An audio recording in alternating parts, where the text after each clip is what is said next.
ৰাজ্যজুৰি ক্ষুদ্ৰ চাহ খেতিয়কৰ হাহাকাৰ অৱস্থা। বটলি ফেক্টৰীসমূহে কেঁচা চাহপাত ক্ৰয় কৰা বন্ধ কৰিলে ক্ষুদ্ৰ চাহ খেতিয়কৰ পৰা। বটলি ফেক্টৰীসমূহে কেঁচা চাহপাত ক্ৰয় কৰা বন্ধ কৰাত হাহাকাৰ লাগিছে ক্ষুদ্ৰ চাহ খেতিয়কৰ মাজত। আজিৰে পৰা অনিৰ্দিষ্ট কাললৈ বটলি ফেক্টৰীসমূহে বন্ধ কৰিলে কেঁচা চাহপাত ক্ৰয় কৰা। ফলত ৰাজ্যৰ ভিন্ন প্ৰান্তৰ দৰে তিনিচুকীয়া জিলাৰ মাৰ্ঘেৰিটতো ক্ষুদ্ৰ চাহ খেতিয়কৰ মাজত লাগিছে তীব্ৰ হাহাকাৰ। বটলি ফেক্টৰীসমূহে কেঁচা চাহপাত ক্ৰয়ৰ বাবে ৰাসায়নিক পদাৰ্থ পৰীক্ষাৰ নামত চাহ খেতিয়কৰ পৰা কেঁচা চাহপাত ক্ৰয় কৰা বন্ধ কৰিলে। এক প্ৰকাৰে ক'বলৈ গ'লে বটলি ফেক্টৰীসমূহে ক্ষুদ্ৰ চাহ খেতিয়কক ৰাসায়নিক পদাৰ্থ পৰীক্ষাৰ নামত এক হাৰাশাস্তি কৰাৰ অভিযোগ উত্থাপিত হৈছে। অতি শীঘ্ৰে চৰকাৰ, টি বোৰ্ড আৰু ক্ষুদ্ৰ চাহ খেতিয়ক সন্থাৰ সৈতে ত্ৰিপাক্ষিক আলোচনাৰ মাধ্যমেৰে সমস্যাটো সমাধান কৰি ক্ষুদ্ৰ চাহ খেতিয়কসকলক সকাহ দিবলৈ খেতিয়কসকলে আহ্বান জনাইছে। ক্ষুদ্ৰ চাহ খেতিয়কখিনিৰ ওপৰত ৰাম তামোল কৰিছে, পুঁজিপতিখিনিয়ে মনোপলি কৰিছে। আমিতো আমাক যিখিনি গাইডলাইন দিছে সেই গাইডলাইন মতে আমি দৰৱ মাৰিছোঁ, মনকতো মাৰিব দিয়া নাই, ইন'ভা মাৰিব দিয়া নাই। এইবিলাকতো আমাৰ যিখিনি বন্ধ কৰিছে আমি বন্ধ কৰি ৰাখিছোঁ। তাৰ বিপৰীতে আমাৰ ক্ষুদ্ৰ চাহ খেতিয়ক সন্থা, চৰকাৰ আৰু বটলি ফেক্টৰী তিনিটা মিলি ত্ৰিপক্ষীয়ভাৱে বহি এটা আলোচনা কৰক। আৰু লাষ্টত গৈ আমাৰ কি হ'ব, এতিয়া আপোনালোকে নিজে দেখিছে আমি কোৱালিটি পাত দিব লাগে। সেই কোৱালিটি পাত ফেক্টৰীয়ে বিচাৰিছে। সেই কোৱালিটি পাতখিনি দিবলৈ আমি ক'ৰ পৰা দিম? আৰু ৩-৪ দিন বন্ধ কৰি দিব। বন্ধ কৰি দিলে আমাৰ অৱস্থা বেয়া হ'ব। পাত দীঘল হৈ যাব, পাতটো ৰখি নাথাকিব। সেই পাতখিনি দিনক দিনে বাঢ়ি যোৱাৰ লগে লগে আমাৰ অৱস্থা বেয়া হৈ যাব। তেতিয়া ফেক্টৰীবিলাকে কি কৰিব, আমাৰ ৰেট কমাই দিব। সেই অৱস্থা হৈছে আমাৰ। আলোচনা কৰক, আমাৰ মাধমাৰ দিব নালাগে, ক্ষুদ্ৰ চাহ খেতিখিনি অকণমান উঠিবৰ কাৰণে দিয়ক। অকল অসমত যিমানখিনি ক্ষুদ্ৰ চাহ খেতি আছে গোটেইখিনি অসম বোৰ্ডৰ টুকলাই পৰা আদি কৰি গোটেইখিনি ৰিচাৰ্চ চেণ্টাৰৰ পৰা আদি কৰি গোটেইখিনি আমালৈ আলোচনা, ক্ষুদ্ৰ চাহ খেতিৰ লগত আলোচনা কৰি ডিচিশ্যন লওক কেনেকৈ পাতখিনি ক্ৰয় কৰে। ক্ৰয় নকৰিলেতো আমি অৱস্থা বেয়া হৈ যাম।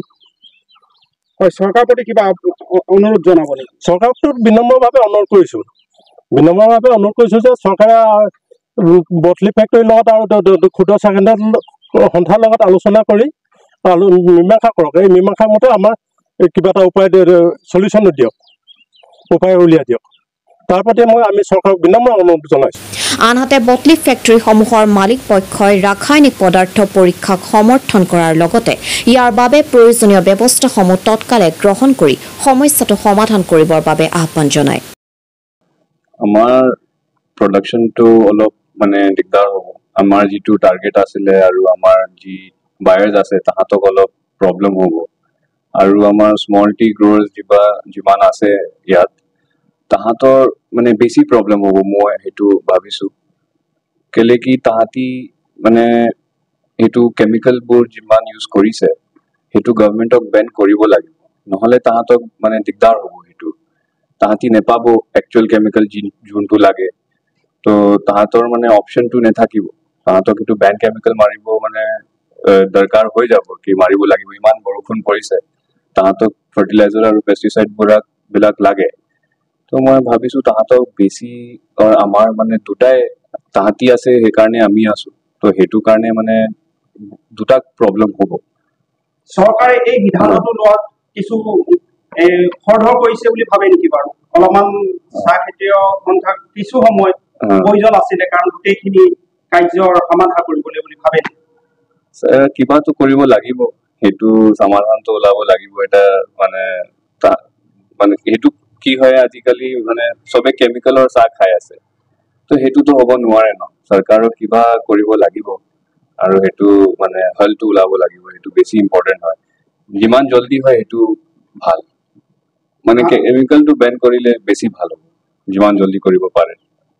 চৰকাৰৰ প্ৰতি কিবা আহ্বান জনাব নেকি? মই এইটোৱে ক'ম, আপোনাৰ কেমিকেলটো বেন কৰক আৰু এটা ভাল ৰোড মেপ এটা উলিয়াওক। যদি আমাৰ স্মল টি গ্ৰ'ৱাৰ্ছ আৰু আমি চব মিলি সেইটো ভাল চাহ বনাওঁ, কমপ্লায়েন্স চাহ বনাওঁ, সেইটো ৰোড মেপটো চৰকাৰক উলিয়াব লাগিব। সেইটো মই ৰিকুৱেষ্ট কৰিছোঁ গভৰ্ণমেণ্টক।